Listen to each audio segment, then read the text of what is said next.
What's up guys, I'm Alex and today we're gonna be working on our Supra project. In the background, a few things been happening as we decided to outsource the paint job for the Supra. As parts are starting to come back in, we're getting closer to being able to assemble the car again. The only thing that isn't getting painted, however, is the bonnet. The Supra's bonnet is aluminium, so it means it's really light compared to steel bonnets. So, why aren't we adding some weight? I'll be forged carbon skinning the bonnet and run you through step by step. The difference to previous times where I've been forged carbon skinning car parts is that we're not gonna use a vacuum this time. But enough chit chat, let me walk you through. I started off by removing the windshield washers carefully, but since they're pretty old already, they're getting replaced anyway. I'm using 120 grit to sand up the paint on the outside. I considered sanding the entire paint off, but it would have taken even more time and wouldn't serve any greater purpose really. The inside will get painted black afterwards, because it would be way too complicated to give the inside a forged carbon skin as well. And since no one's gonna see the inside most of the time, it doesn't matter much. I went for 120 grit because I don't want to go too aggressive on the aluminium and risk eating away at the material. We took special care around the edges and sanded them by hand so we didn't damage anything. Like always, constant wiping down the grease remover would let us get a better view of what we're working with and free the workpiece from contaminants for what's yet to come. Once we were happy with the surface, we moved on to priming. As before, we're using a regular black primer. We're not using the primer to achieve a better adhesion here, because we essentially already had the previous paint on the bonnet that will offer plenty of adhesion on the metal. But rather because we need a black background, so if the carbon flakes do not offer perfect coverage, we don't have high contrast shyness. Gun around the edges first, and then cover the entire surface with two not too heavy coats, just enough to have a somewhat uniform black background to work with.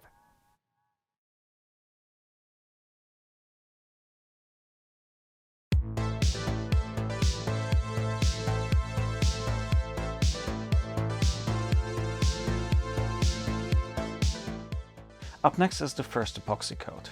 I'm using this time around a generic laminating epoxy that is mixed 10:6.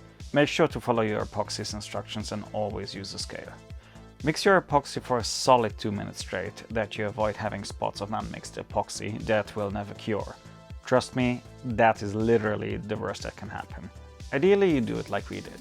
Grab a couple of mates and refreshments and have a good time while taking care of this. The aim is to apply a thin coat of epoxy and then let it cure for an hour or two. Again, depending on which epoxy you're using, so it reaches the so-called B stage, which is the epoxy becoming really sticky and no longer runny. That is the best time to apply the carbon flakes. The carbon flakes are mostly chopped toe carbon in varying lengths. While I haven't done it, in theory you can cut your own flakes by simply taking leftover carbon sheets, pick them apart and cut the carbon strands into the desired length. The flakes I got are mostly in between 15 and 25 millimeters. Spreading them around is as easy as it gets. Try to spread a solid amount as much as possible. You want to cover as much of the black surface as you can, but no need to sweat it if you don't get it 100% right.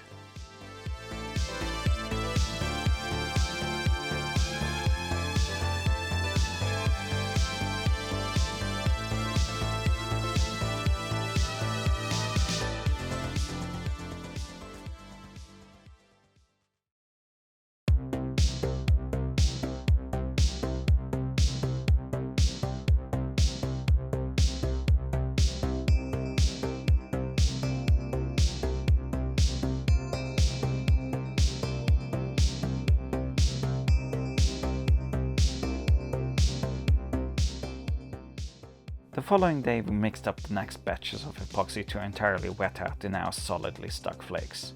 While applying the coat, take care to not disturb the dry flakes too much, because they may start to disintegrate and leaving you with a bit of a fuzzy mess. I do the wetting out specifically after the first coat has cured, so the flakes don't fall apart as easy, but you still have to be careful. This is really a heavy coat, as it serves not only to wet out the flakes from the first round, but also to stick another light coat of new flakes to the bonnet. This is done to minimize the spots that haven't received enough coverage and where the black background is clearly visible. When you have given it another light dusting of flakes, go over it again and try to target specific areas that need more attention. After covering it in a satisfactory manner, I gave it a once-over with compressed air so all the excess as well as 2 bunched up flakes were either blown off or spread out a bit nicer. The last step of this phase is covering it with a release film to help the heavy coat of epoxy seep into the newly added carbon flakes. While I tried to remove as much air as possible under the film, I do not recommend to use a squeegee or any excessive force, because again, it will mess with the fragile flakes.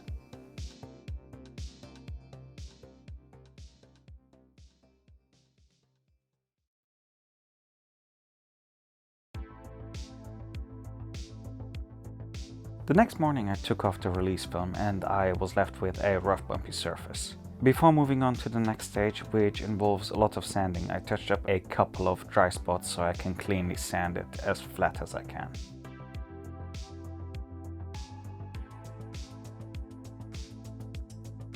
I'm going for a 60 grit on my DA sander because this epoxy carbon flake combination is incredibly tough and is a nightmare to sand.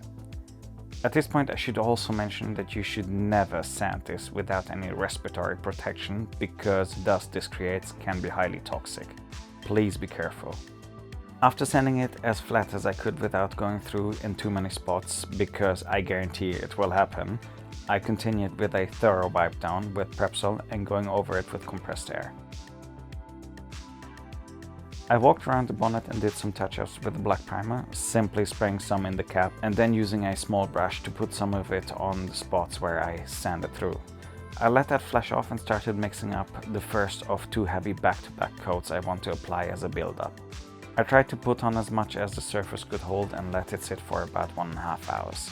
When I came back, I continued my touch-up work with single flakes and put them on the black spots I corrected before the first coat, and also in the places I felt I was missing a flake or 2 and the background was too visible.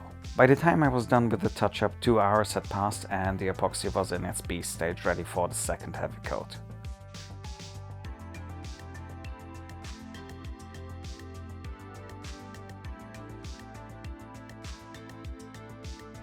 When everything was applied, I picked up my chef's blowtorch and went over the surface so small air bubbles would pop and wouldn't be trapped inside the epoxy later on.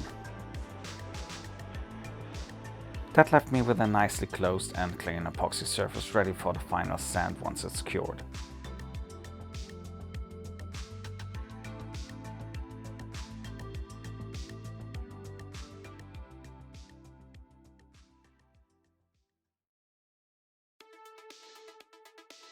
Now it was time to flatten out the surface without sanding through anywhere. I started again with a 60 grit on the DA, followed by a 120 grit on the DA, and I finished up with 120 grit block sanding.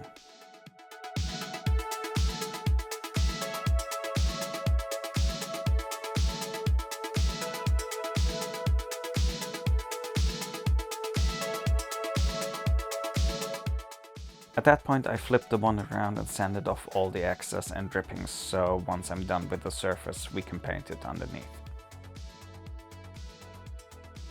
I wiped it clean and started the final light coat. This coat is only supposed to close the surface and remove all the sanding scratches and leave you with a product that can be prepped for a quick finer grit sand and clear coat paint.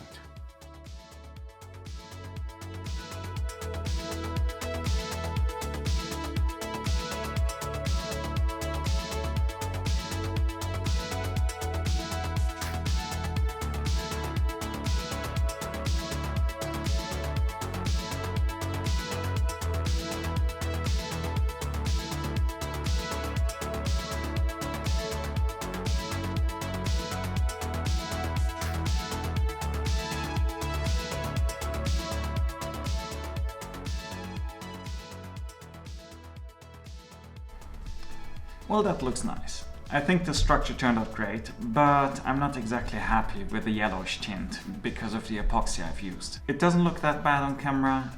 In fact, it doesn't look that bad overall, but for future reference, and so that you know what to watch out for when you're doing this yourself, go get a fairly clear and untinted epoxy.